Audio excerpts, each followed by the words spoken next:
या विकास दिव्य कीर्ति सर, ज्यादा बढ़िया टीचर कौन है? खान सर। काहे? इसलिए बढ़िया टीचर है वो आदमी, उस आदमी ने शिक्षा का इतना सरलीकरण किया है, इतना सरलीकरण, कि उस आदमी को वो जो बैटरी रिक्शा चलाता है ना, वो भी उससे पढ़ता है और समझता है। और ये मैंने देखा लखनऊ में। लखनऊ में एक बैटरी रिक्शा चालक खान सर की क्लास बैठ के पढ़ रहा था। मैं हनुमान मंदिर के सामने खड़ा था और वो बैठा उसको देख रहा था ऐसे। अच्छा शिक्षक होना और अच्छा ट्रांसफार्मर होना, ये खान सर की बहुत बड़ी अचीवमेंट है। अगर बैटरी रिक्शा वाला बैठकर पढ़ सकता है किसी आदमी से, तो उसकी श्रेष्ठता पर कोई प्रश्न चिन्ह नहीं हो सकता। सहमत हूँ मैं। मैंने भी पैलेस्टीन वाला जो विवाद था, खान सर का वीडियो देखा, हंसते हंसते मुझे याद हो गया। बिल्कुल। और ऐसा याद हुआ कि जीवन भर याद रहा। बिल्कुल, ये उनकी अचीवमेंट है। ब्यूटीफुल।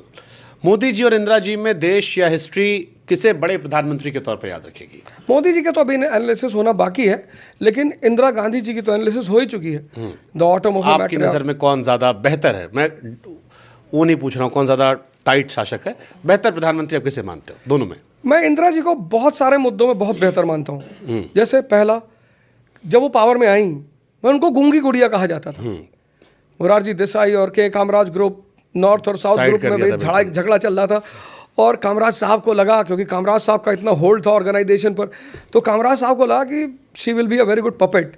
मतलब अपने विरोधियों को ऑ करना, सरप्राइज देना, ये एक बहुत बड़ी पर्सनैलिटी का सूचक होता है। और कामराज साहब इंदिरा जी को गद्दी पर बिठाते हैं, and she immediately turns into a leader. हर आदमी वाइप आउट होता है। सलाम है इस बात को। सही बात। जिस आदमी ने 3 आदमी को किंगमेकर बन के पीएम बना दिया, करेक्ट, उस आदमी को उन्होंने सरप्राइज कर दिया। एग्जैक्टली। दूसरी घटना जो है, अमेरिका वार्निंग दे रहा है इंदिरा गांधी को। मतलब एकदम निक्सन कह रहा है, चुड़ैल इंदिरा गांधी को वार्निंग दे रहा है कि अगर बांग्ला ईस्टर्न पाकिस्तान में कुछ भी हुआ तो you should be ready for the consequences. बोली हमसे क्या मतलब, हम तो जानते हैं बांग्लादेश में कुछ हो रहा है क्या। और मुक्ति वाहिनी ने एक देश बना दिया पाकिस्तान, पूरी दुनिया देखती रह गई। इसको बोलते हैं स्टेट्समैनशिप,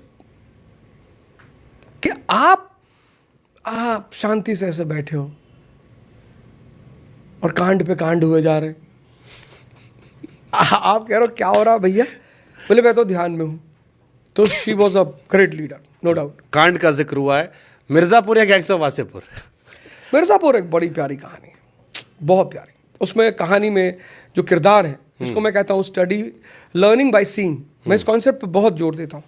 उस सीरीज को कोई देखेगा तो अगर किसी को राइज करना है जीवन में, तो उसको त्रिपाठी अखंडानंद से बहुत कुछ सीखना चाहिए। धैर्य सीखना चाहिए, डिसीजन सीखना चाहिए, बिहेवियर सीखना चाहिए, ह्यूमन जजमेंट।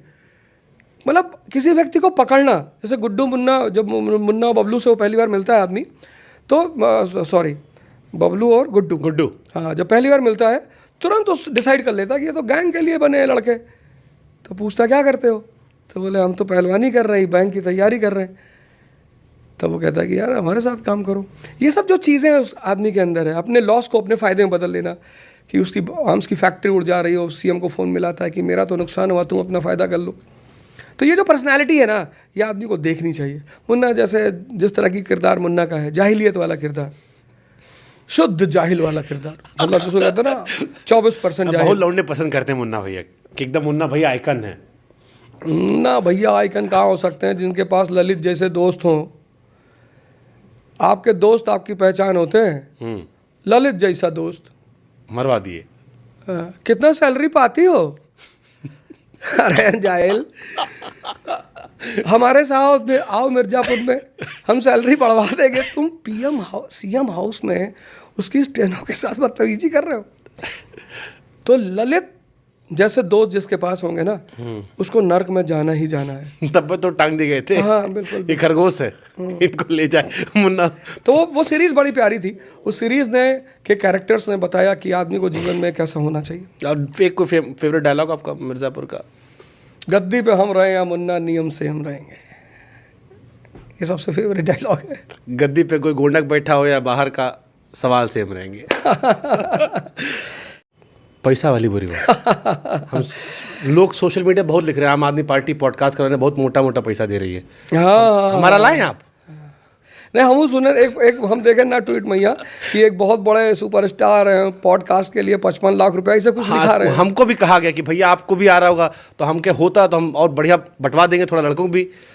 हाँ भाई, 55 लाख वायरल रुपया करवा करावा वही ना, ये सब बात कैमरा पर नहीं की जाते हैं।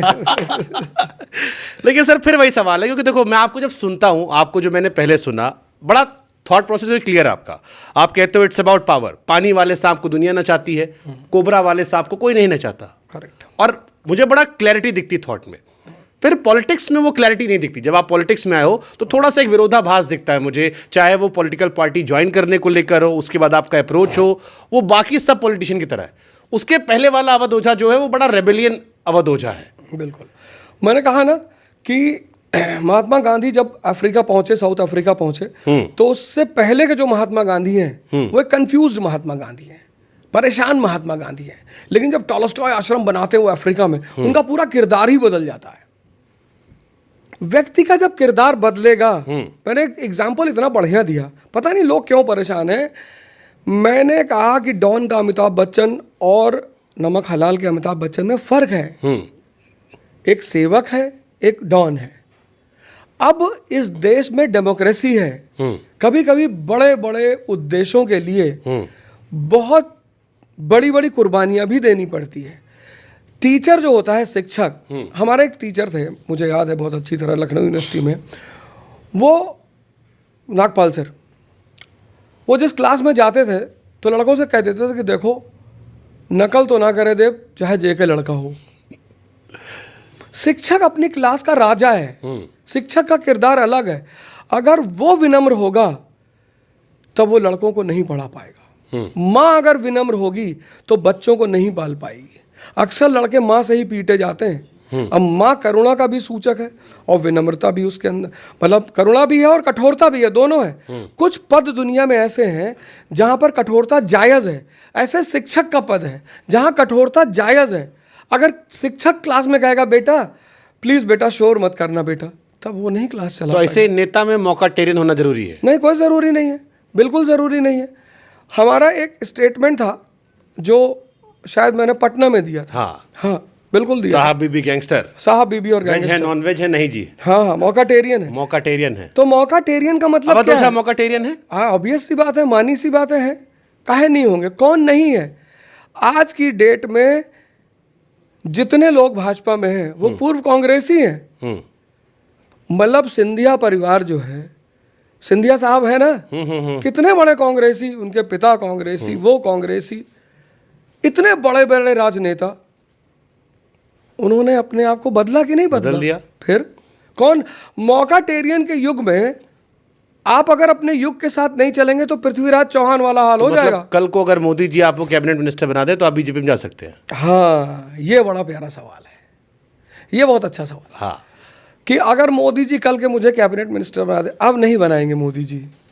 अब इसलिए नहीं बनाएंगे, मोदी जी दुश्मन ज्यादा पसंद करते हैं। देखिए दिलजीत को बुला के बढ़िया और तबले पे तक दिन चल रहा था। तो आप ये बात मोदी जी तक पहुंचा दो, देखो भी देखते कल परसों तक ऑफर आ जाए। अब मोदी जी कुछ भी कर ले या कोई कुछ भी कर ले, क्योंकि जब मुझे मंच की तलाश थी, जब मैं लोगों को अप्रोच कर रहा था, तब किसी ने मुझे पूछा नहीं, जवाब नहीं दिया। मुझसे कहा ठीक है प्रयागराज की सीट आपको दे देंगे, फिर कहा कैसरगंज से लड़ाएंगे आपको, कहा ना। उन सारी परिस्थितियों में जब अरविंद केजरीवाल जी ने मुझे बुलाया, बात किया, इतना सम्मान दिया, इज्जत दिया, हर चीज़ के नियम है, वसूल है। अब वो चीज़ संभव ही नहीं है। वो मुझे कैबिनेट मिनिस्टर नहीं, अगर नरेंद्र मोदी जी कल मुझे कह दें कि यार मैं पद छोड़ रहा हूं, तुम प्राइम मिनिस्टर की शपथ ले लो, आओ, मेरा वैसे भी थोड़ा ज़्यादा, अरे ज़्यादा की बात ही नहीं है। अगर मुझसे कह दे कि मैं प्रधानमंत्री का पद दे रहा हूं, तब भी नहीं जाएंगे। तब कैसे मौकाटेरियन आप हुए? फिर तो मौकाटेरियन के नाम पे कलंक हो गया कि आपको प्रधानमंत्री बना रहे थे, आप छोड़ रहे हो। एक टर्म है अपवाद, हाँ, है ना, हाँ, हर जगह लागू होता है। ऐसा कोई चीज ही नहीं है जो फुल फ्लेजेड निर्वात हो। वैक्यूम, फुल फ्लेजेड वैक्यूम कहीं नहीं होता। तो इसलिए हम एक टर्म लेके चलते हैं, अपवाद। तो मतलब आप आजीवन आपके ही रहोगे? आपके ही रहेंगे आजीवन। आजीवन। तो सोशल मीडिया बहुत अभी पुराना वाला सब निकालते, ये भी निकालेंगे लोग जिस दिन हाँ, बिल्कुल निकालेंगे। 2034 में केजरीवाल जी देश के उच्चतम पद पे बैठे फिर होंगे। ना हो कि हम आपके हैं कौन। अरे नहीं, कोई मतलब ही नहीं, आने वाला समय केजरीवाल जी का ही है, कोई है ही नहीं सामने।